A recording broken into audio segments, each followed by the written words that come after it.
The good thing about trying to understand these long-term projections is that these things are happening right now, but with climate change, we basically think, well, these things are going to be more frequent and more severe. So when we have severe weather events now, in the future, if the climate change projections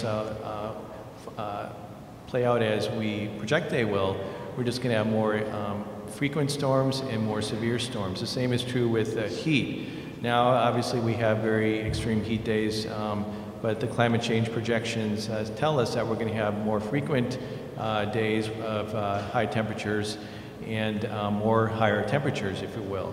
So we have a basis for understanding what the impacts on health are going to be as a result of climate change, and we already are doing things right now to be able to help people adapt to or respond to severe weather events, respond to extreme heat days and things like that. It's just being able to build that additional capacity that we need long-term to be able to address the higher frequencies of these events and the more severity of these impacts.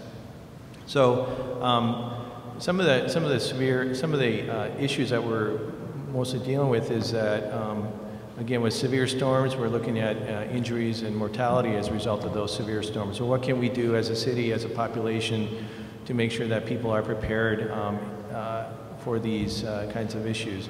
With flooding, we see flooding almost every year here in Chicago.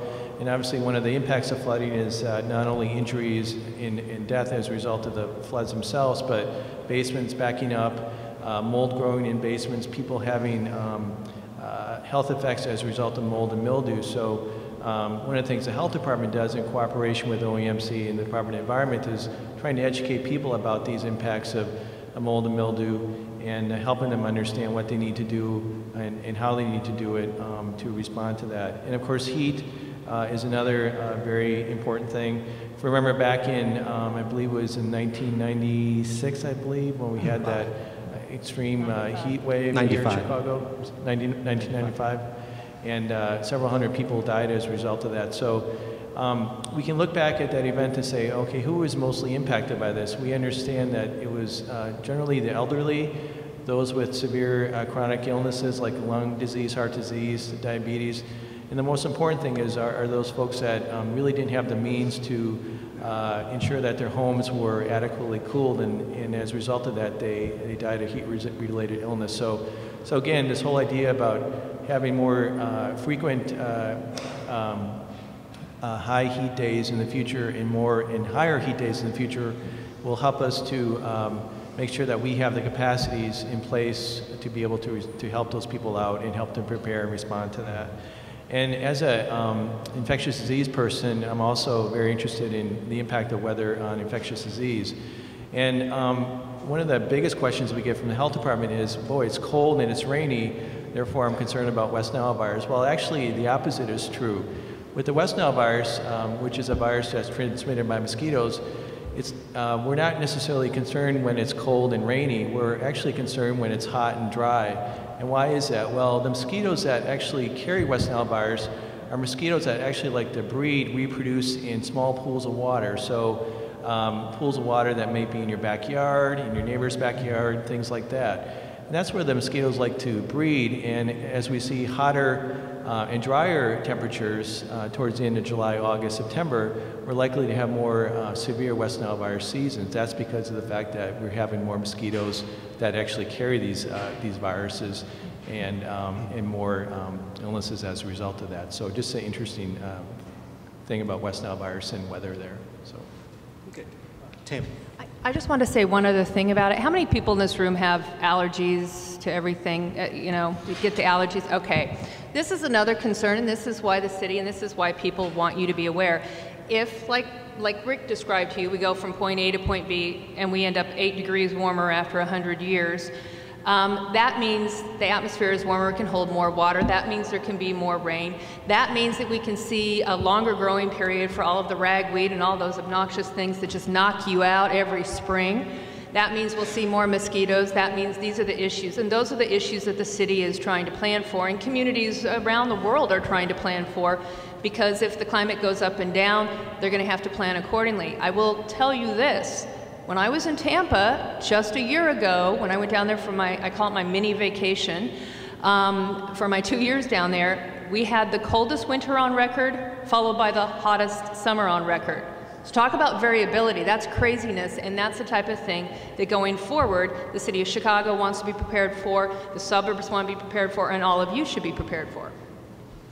Can we talk a little bit about preparedness? Rick, you brought up a great point that with these wild temperature swings, is the city prepared to warn residents and to respond to residents with these extreme heat, storms, extreme weather situations? So I want to get the FEMA and OEMC into this discussion to talk about how we coordinate, and weather service as well, how we coordinate, how we track a storm, how we work together to respond so that people are aware and the city can respond properly. Okay. On the city side, in the aftermath of 1995, there was a lot of discussion about how do we prevent this event happening again. You know, on public safety, we're really worried about consequence management. How we got in the situation and how we're going to manage that is secondary to we have lives to save right now.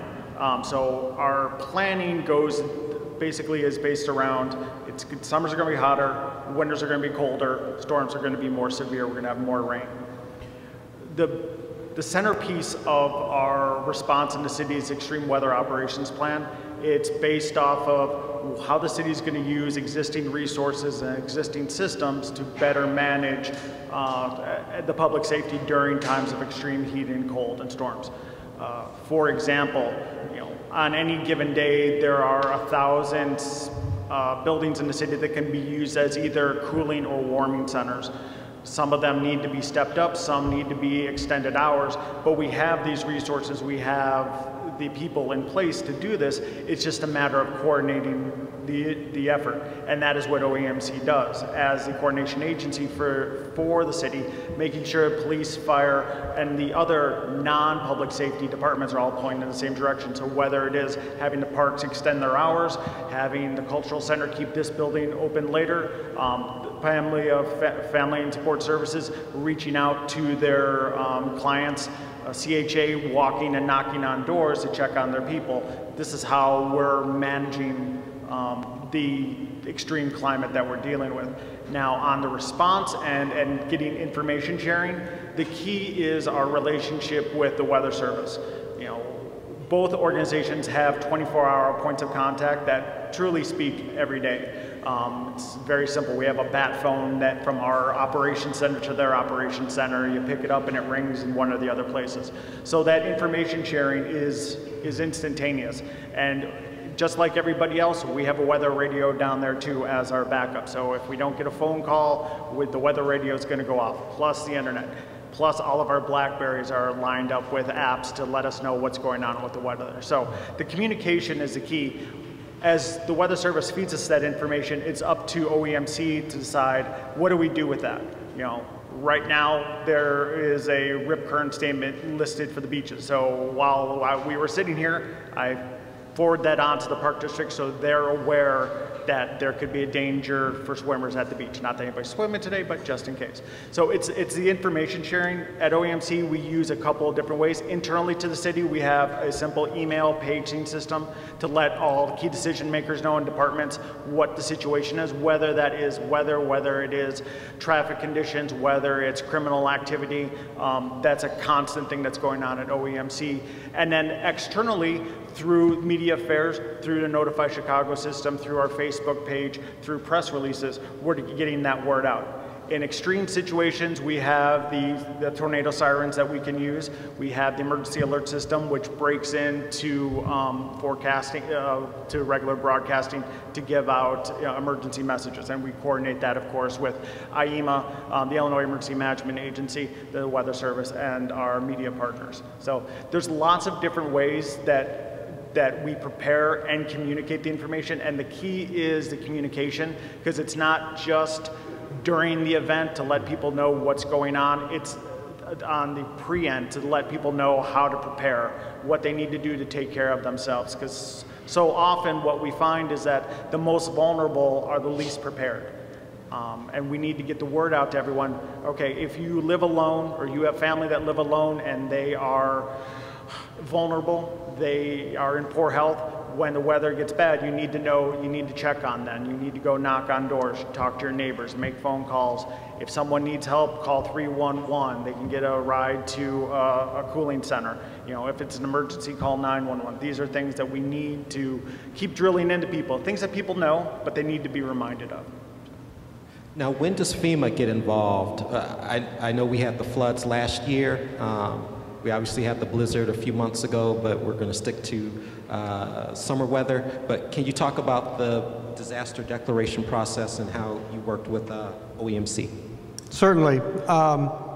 When there is a significant disaster and impacts the city of Chicago, as Peter indicated, you know, the city will respond and do most of the work up front, and we have the advantage of a very robust capability within the city of Chicago and also within the state of Illinois.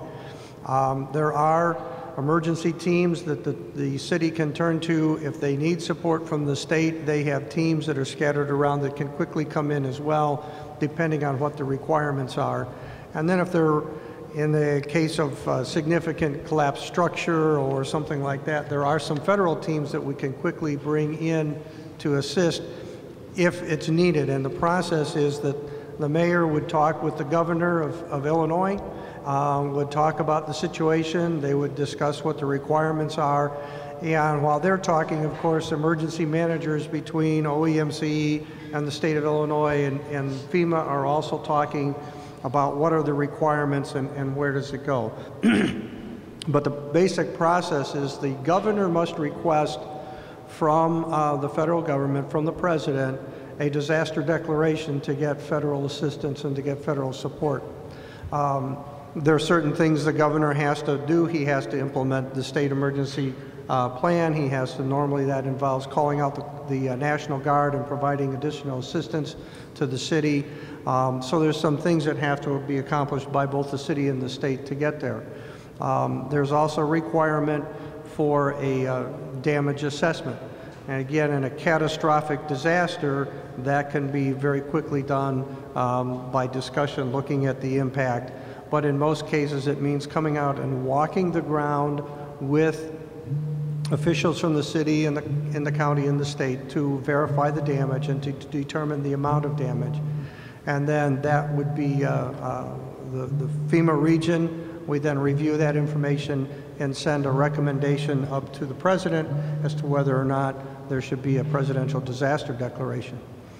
If there is a presidential disaster declaration, there are several programs that can come in to assist local governments. One of them is called public assistance, and in that one we come in and we would help the repair of infrastructure, roads, bridges, schools, things like that. We would assist in that recovery. Then there's individual assistance. If that's declared, that helps individuals to get their homes back where they're safe, sanitary, and secure, where they can live in them while they make all of the repairs that they need to make. And then in many cases too, we have what's called a hazard mitigation assistance, where some of that money is provided to the state. And then in many cases, while we're making repairs to roads or something like that, we can expand the size of a culvert so that next time the water goes under the road instead of over the road. There are a lot of different programs that come into the process. But it takes a request from the governor to the president, and that of course starts with the mayor talking to the governor. Okay. Any storm chasers up here? Care to talk about any experiences, and of course, why on earth would you do that?